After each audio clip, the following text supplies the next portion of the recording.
Hey YouTube, Inland47 here again. Today I have a very special treat for you that has taken me a year in the making.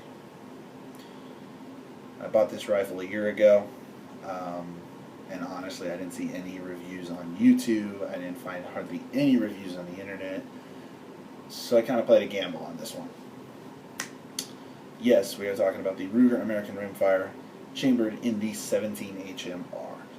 Now I know that Nothing Fancy just put one out there on YouTube of the 22 Magnum, 22 WMR.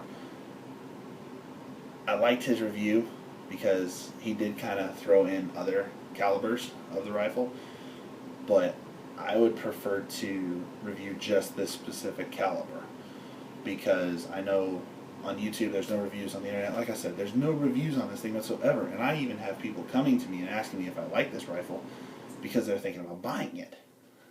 So, we'll just start with the basic stuff here. I bought this rifle a year ago for $275. So after taxes, barely over $300 is what I spent on this rifle. And honestly, you're stealing this rifle if you can find them at that price. So let's just bring her in right now. There she is.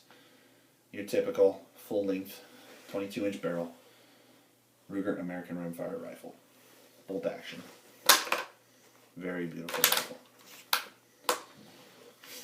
Alright, we're going to start with specs just to make it simple. We're going to start with the buttstock, which is my personally favorite feature. I know this is weird. Just give it a minute. The buttstock here, this is a full-length buttstock, of course.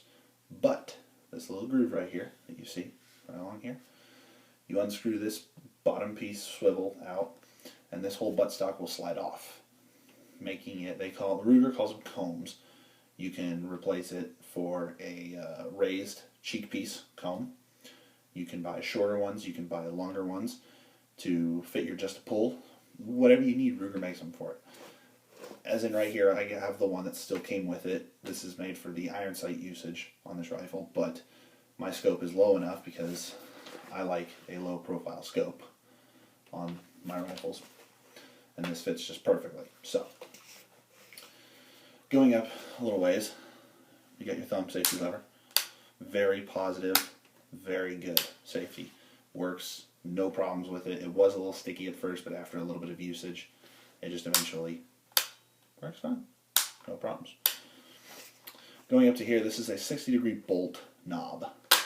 So either way, when you rack that bolt, no matter what kind of scope you got on this thing, it should not issue it. And you're going to get very, very positive action cycling with this bolt on it. I love this bolt. Sticking out the bolt.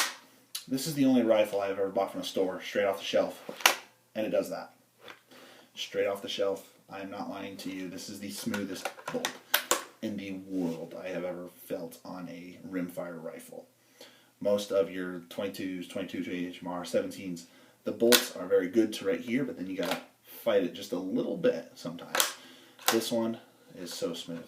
Look at that. No pinching, no binding, no nothing. That bolt is so smooth. And no, this is not because this bolt has been worn out over the year that I've had it. I have never had any problems with this bolt. It has always been that smooth. You can get very good back on target, everything. Going down a little bit, I'm going to go down to the trigger right here. This is Ruger's AccuTrigger. Look familiar? Yeah, it looks like a Savage AccuTrigger, right? It's basically where they got the design from. It's basically the same thing as your AccuTrigger. You got your little safety push button right here, and the trigger will not pull back. As you can see, the trigger won't pull back. Even with the safety off. See, safety's off, trigger won't pull back until you actually pull that safety pin. So, that being said, love the trigger. It is adjustable to, I believe, 2.5 to 5 pounds. Don't quote me on that, but I have it on the lowest setting right now. That trigger is beautifully crisp too. Going down here, obviously, I don't have a mag with me right now, but it looks kind of like your Ruger 1022, right? Well, that's because that's what it is. This is the Ruger 1022 extended mag release that they actually integrated into this rifle, which I love. Love my Ruger 1022, you guys know that. Love the features on it. And this is just so nice because I have a bipod on here. You can be laying in the dirt, All you do is pop that thing out and it falls right down. And you got another mag, slap it in there, and you're ready to go again. I know I don't have the mag with me right now, that's because it's fully loaded in the gun safe, but they decided to keep the design for the rotary 1022 mag. Love it. Best mags in the world right there. It basically looks like your 1022 mag, only it's a little bit longer, and it only holds 9 rounds instead of 10. Not a big issue. Sticking with the stock here, we'll stay with the stock right here. This is a free floated stock. It is beautifully cut. This grip right here is so nice when you're freehanding this rifle. This fits in your palm just so nicely, and you can just pull that thing up. It is so beautiful. I love this buttstock. And actually, they make this buttstock now for a 1022. I have been looking in the market for it. Trust me, I really want one for my 1022 now. Either way, keep it on track. Like I said, barrel is free floated stock, not barrel. The barrel is a 22-inch full length barrel. Don't ask me what the twist is, because I don't know it off the top of my head. Up here you have your rear Ruger 1022 flip up sights. I love that they kept the rear sight. I've been shooting with this rear sight for a very long time. I know how to use it, and it's like I'm shooting a 1022, only a bolt action rifle. Sometimes I even forget it's a bolt action. But going up towards here, this is a fiber optic. I don't know the actual brand of this front sight here. I've heard some complaints from others that buy the 22 or the 22 mag that this fiber optic piece likes to fall out a lot. I don't know. I've never had a problem with it. Of course, this rifle is not beaten up every day of its life. This rifle is a treasure. It is taken care of. So, love the fiber optic sight. It actually works really nicely with the rear Ruger 1022 sights. We'll just go ahead into it. Up here on the top of the rail, of course, this is just a standard Weaver mount. Nothing real special about it. I heard somewhere that they're making Picatinny rail mounts that you can just put into here, on top of here, like you can a Ruger 1022. I have yet to find one. When I find one, I will update you. Like I said, I've had this rifle for a year, and I've been looking for a year, and I still can't find one. So, glass, we're just wearing I believe it's a Bush now. I'm not for sure. This came with my 770. But I actually going to do a review on that rifle scope that I just added to that about 6.5 months ago. Look forward for that. Basically, this is just the 3 to 9 power by 40 millimeter tube. So, they're 40 millimeter lens, whatever. I can't think tonight, I'm sorry. Anyway, this scope actually works really nicely on the rifle. It adds a little bit more weight than what I'd like to, but majority of the time I'm not hauling this rifle around on my shoulder all day long.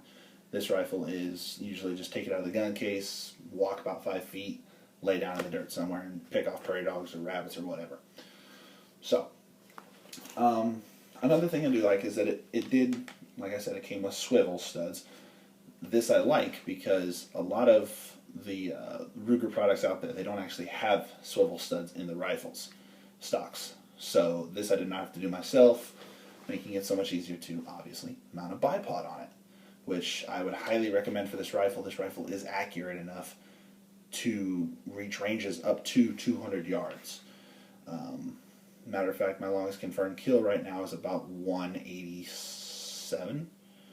Shot a prairie dog at 187 with this rifle over the summertime. So, we're looking forward to beating that record here soon. Hopefully getting it on camera. But, and I am a little sad because I don't have any shooting videos for you guys. I am very disappointed in myself, but I figured I'd go ahead and do the review. So, disassembly is pretty simple.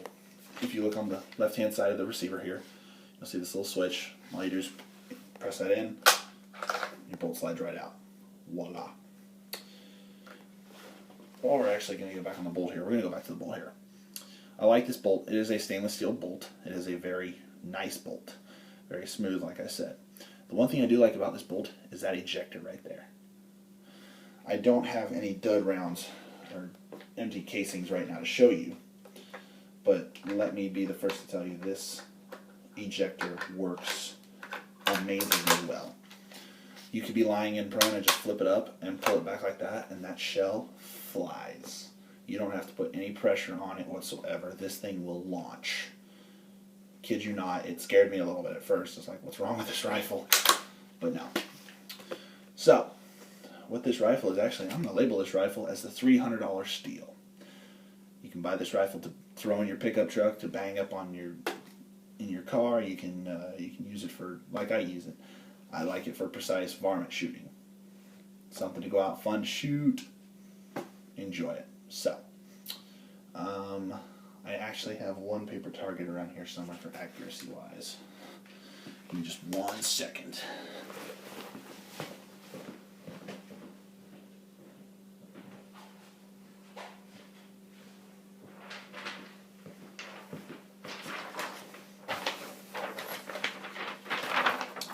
Alright, so I've only got one paper target to show you. This was just me fooling around one day. We were shooting Rimfire a bunch, and I happened to have this in the pickup, and I just said, what the hell? We're shooting a range of 75, 80 yards or so, so let me pop this thing in there and see what I can get out of it. And I was actually relatively impressed. This was all shot with Hornady ammo. I don't shoot anything other than Hornady through this rifle. This rifle deserves the best, and that's what it's going to get. So, if you don't like Hornady, I am extremely sorry. Here's your first group at 75 yards. I will throw in photos. This is a dime-sized group. 3 shots, 75 yards, with a Hornady 17 grain VMAX round. Love that round. It is probably one of the most devastating rounds I've ever seen out of such a small cartridge as a 17. I can't put those photos online because PETA will be coming after my ass. So, needless to say, it was a very beautiful headshot at approximately 102 yards. Very nice. And then, of course, down here we have the Hornady 20 grain hollow points. These are just as accurate. They fly not. They don't have the distance as the 17 grains. They drop a little bit faster. Other than that, everything is the exact same on this round. And look at that, pretty much the exact same group. So, and yes, this was shot by me via bipod on a hillside. So, that is pretty much my review. I would highly recommend this rifle to anybody looking to buy a 17HMR. I know this is kind of a short review, but I had to get something out there because it is kind of sad that nobody's done a review on the 17HMR version of this rifle yet. So with that being said, I hope this video helped you a lot, guys. I'm hoping this will influence you guys to go out there and steal one of these rifles yourselves because it will be worth the money. I promise you that. And another plus thing, you can find ammo for this guy. So, like I said, I bought this for a varmint rifle. I love it. I'm never getting rid of it. Hope you guys do the same. Until next time, see you later.